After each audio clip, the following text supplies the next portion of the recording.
Hello guys, good morning! So another day, another farm na naman tayo for today kung saan maglolocate tayo or magbibisita tayo ng isang property na may sukat na 1.8 hectares dito po sa Guinyangan, Quezon. So as you can see, nandito na tayo sa may pinakatapat ng ating property. Ano po, bali ito po yung pinaka-area. Ito po ay 100% flat and then ito po ay walang tanim. So sa ngayon, mga talong ang nakatanim dito and then mga sitaw. So papasukin naman natin yung pinaka-area kaya makikita po natin. Ano po? So nandito tayo sa may pinaka-kalsada ni property. Siyempre po, bago tayo magsimula, as always, paki-like, paki-share and subscribe sa ating YouTube channel. At kung magustuhan nyo po si property, meron po kaming numero na sa taas ng inyong screen. So WhatsApp and Viber yan. Pwede niyo po kami i-call or mag-message sa mga ibang katanungan po. Ano po? So ano pang hinihintay natin? Pasok tayo kay property. Let's go! So bago tayo pumasok kay property, syempre i-explain ko muna po sa inyo about sa road ditong farmlet na binibisita natin for today. So as you can see, nandito po tayo sa may pinakatapat ng pinaka-road po niya. Ano po? Ito po ay hindi barangay road. So ito po ay ayon po dun sa aming kasama, ito po ay logging road. Bali dito po dumadaan yung mga nagpuputol ng kahoy and then yung mga kumukuha ng quarry kung tawagin yung po yung mga lupa na panambak. So dito po sila nagdadaan. Kaya ito po ay open po itong road na to. And then marami rin po mga bahay dyan, marami mga farmlet dyan. So for sure naman po ito po ay hindi isasarado. Ano po? And then meron tayong harap ng logging road na halos nasa 50 meters po ang pinakahaba niya. And then kung tayo naman po ay lalabas or pupunta po sa may pinaka-town proper, tayo po ay nasa 10 kilometers. Mix po yung pinaka-road natin ha. Meron po tayong cemented road and then merong hindi. So pasok na tayo kay property.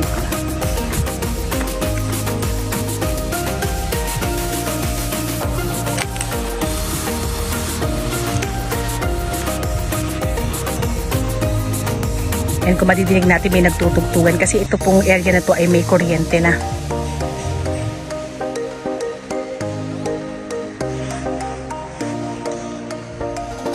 So yan, nakapasok na ako kay property. Bali nandito na ako sa may pinakabungad. So kagaya ng nasabi ko, si property po ay maraming tanim na talong sa ngayon. Ayan.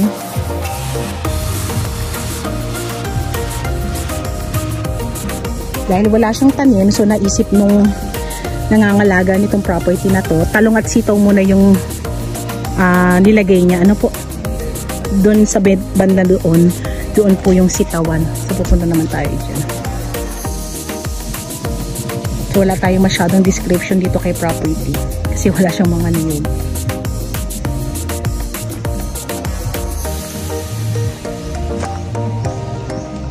Pwede rin dito mga mais.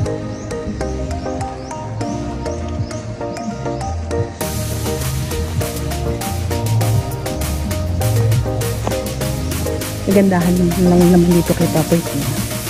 Bali tayo po ay TCT title and then buhay po yung nasa titulo. Hindi natin kailangan magpasukat kasi ito po ay bagong sukat naman.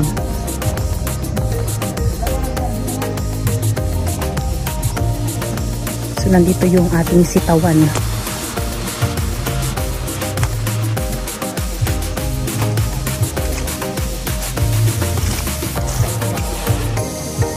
Ayan, medyo namatay na ata yung mga sitaw dito.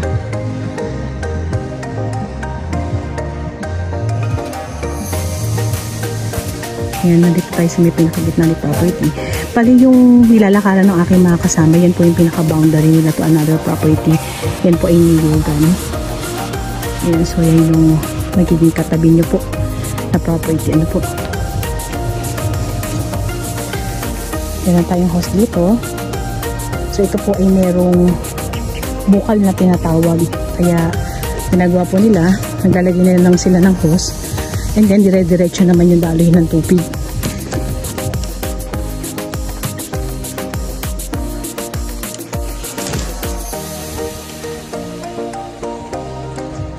So ulitin ko lang, 100% flat po ang ating property.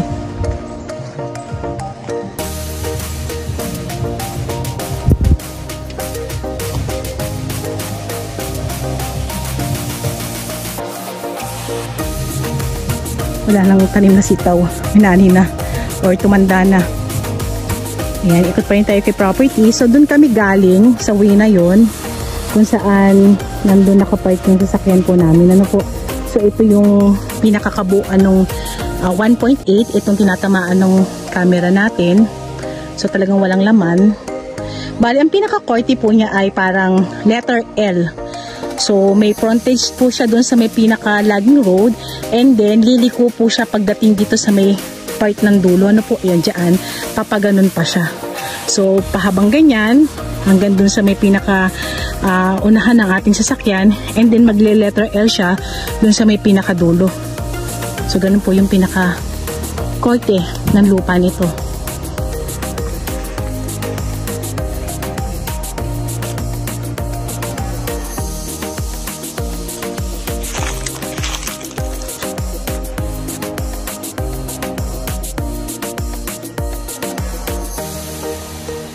Wala talaga siyang katanim-tanim. So, nandito tayo sa may pinakalikod ni property. Bali, yan, flat pa rin.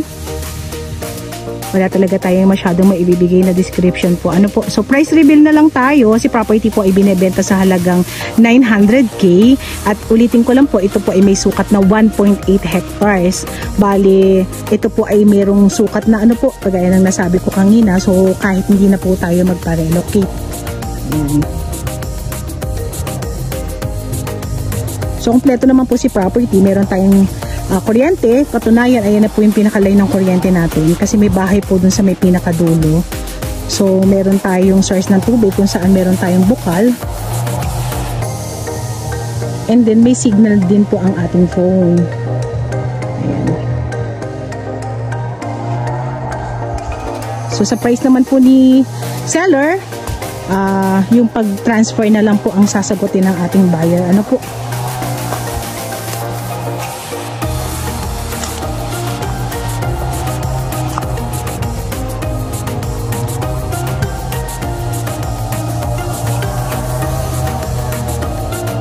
Yan sa mga mahihilig magtanim. At yung mga buyers ko po na gusto sila ay mamimili ng itatanim kay property, ayan, dito pwede po ito, pwedeng taniman ng mga lansones, rambutan, dalandan. Ayan, pwede po siya dito sa area.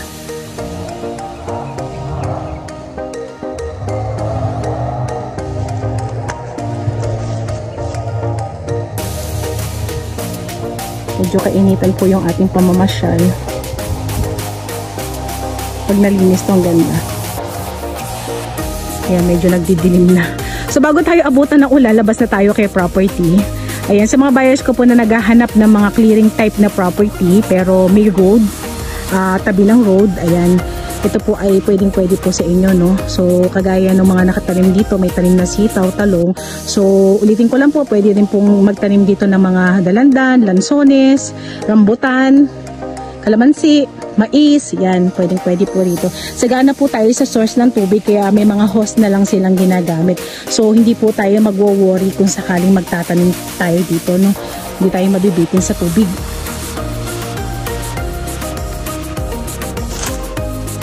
Lakad na tayo palabas.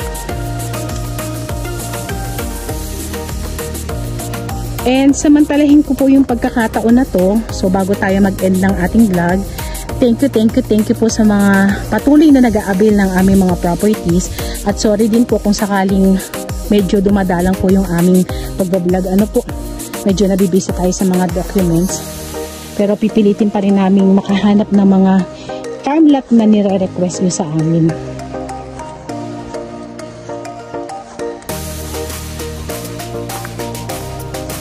Kung tayo po ay bibisita kay property, tayo po ay magta-travel ng halos nasa 7 hours kung tayo po ay manggagaling from Manila.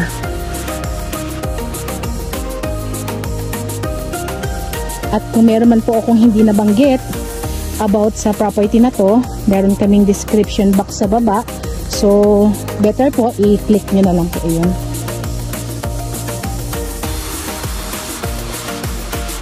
So, by the way, it's me again, Olive, dito po sa Greenfield Realty.